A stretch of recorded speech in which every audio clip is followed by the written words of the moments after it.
Porto Feliz tem o Museu das Monções, está fechado.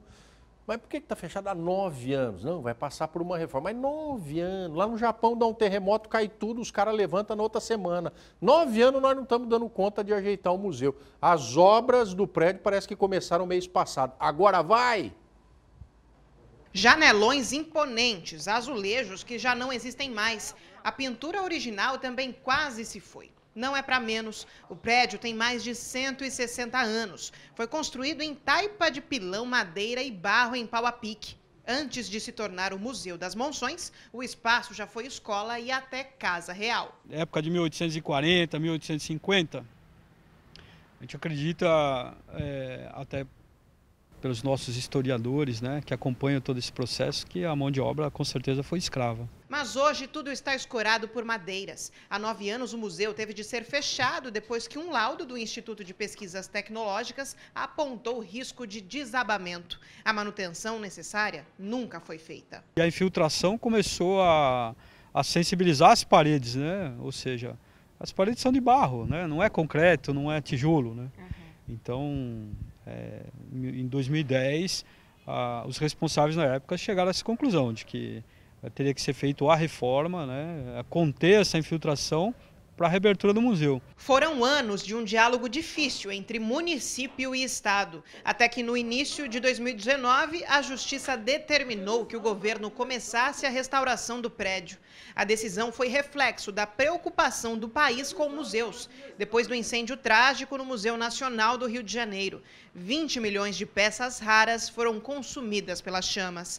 A notícia da reforma agradou muitos moradores. A obra deve custar 12 milhões de reais. Eu estou em Porto Feliz há 10 anos, então eu cheguei, tinha acabado de começar essa história de fechar o museu.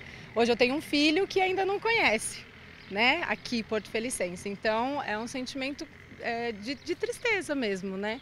Porque parte da nossa história está aí dentro, a história da cidade está aí dentro e as novas gerações aí não têm nem acesso a isso. Com o fechamento do prédio, todo o acervo foi transferido para esse local aqui. Todos esses objetos que vocês estão vendo fazem parte da história de Porto Feliz. Naquela época, final do século XIX, quem morava aqui não costumava se desfazer de nada. Eles guardavam tudo como uma tentativa de manter viva a lembrança. Segundo historiadores, essa cama aqui, feita de madeira e couro, foi utilizada por Dom Pedro II, em uma das passagens dele por Porto Feliz, quando o museu ainda era uma casa.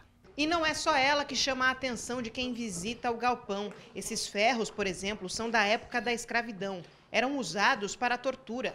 Também há telefones bem antigos, que na época eram um sucesso só. Rádios, relógios, espadas e chapéus que foram usados em períodos de guerra. Dona Ana nasceu e nunca saiu de Porto Feliz. Acompanhou todo o desenvolvimento da cidade e, claro, a história do museu bem de perto. Minha 5ª série foi feita aí no museu. Como era? Aquelas carteiras grandes, duplas algumas, né? E já não tinha tantas carteiras duplas mais. Mas era super agradável. A bagunça era boa também. Depois de pronto, a expectativa é que o Museu das Monções seja uma referência histórica, daquelas bem digna de primeiro mundo. Nosso projeto é que ele reabra como um centro de referência das monções. Ou seja, toda a documentação de monções que existe no mundo, e existe em São Petersburgo, Espanha, Holanda, Portugal, ela tem que estar aqui em cópia ou em original, né? Isso vai fazer com que ele tenha vida para sempre, né? Ou seja, um centro de referência, um centro de pesquisa. Se você quiser saber o que é Monções, você tem que vir para o Museu das Monções em Porto Feliz, né? E nessa parte do fundo aqui, que você pode ver, no nosso projeto do Estado, prevê justamente uma parte moderna, marquises, cafés, centros de convivência, que também vai ser uma ferramenta para criar fluxo. O museu ele não sobrevive se não tiver fluxo de pessoas.